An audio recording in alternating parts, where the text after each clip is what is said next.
गुन्हे शाखेने घरफोडी संदर्भात 3 आरोपी आणि 2 सराफांना अटक केली आहे। गुन्हे शाखेने अटक केलेल्या आंतरराज्यीय टोळीकडून घरफोडीचे आणखी 19 गुन्हे उघडकीस आले आहेत। यापूर्वी त्यांच्याकडून 28 गुन्हे उघडकीस आले असून 21,25,000 रुपयांचा एवज जप्त करण्यात आला आहे।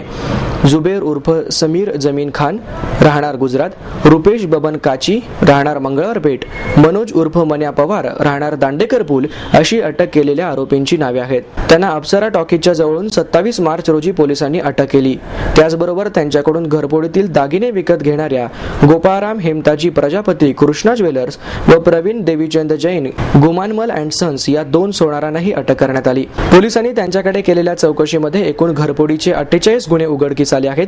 दिवेवाडी, मार्केट यार्ड, स्वारगेट, सहकारनगर, दत्तवाडी, शिवाजीनगर, सांगवी, येरवडा, विश्रांतवाडी, विमाननगर, लष्कर, बंड गार्डन, कोरेगाव पार्क, भारती विद्यापीठ, वारजे माळवाडी आणि कोथरूड अशा 48 घरफोड्या उघडकीस आल्या आहेत, अशी माहिती सहाय्यक पोलीस आयुक्त राजेंद्र भांबरे यांनी दिली।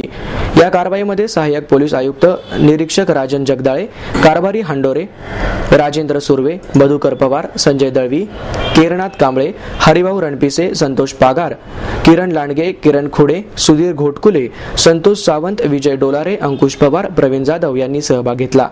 दिनांक 27/3/2013 रोजी आमचे API युनिट 2 चे राजन जगदाळे यांच्या बातमीवरून PI युनिट 2 सुनील पाटील व त्यांच्या टीमने अप्सरा थिएटर इथे एक सापळा रचला आणि त्यामध्ये 3 अट्टल गुन्हेगार जे घरफोडीमध्ये सराईत गुन्हेगार आहेत त्यांना अटक करण्यात आली।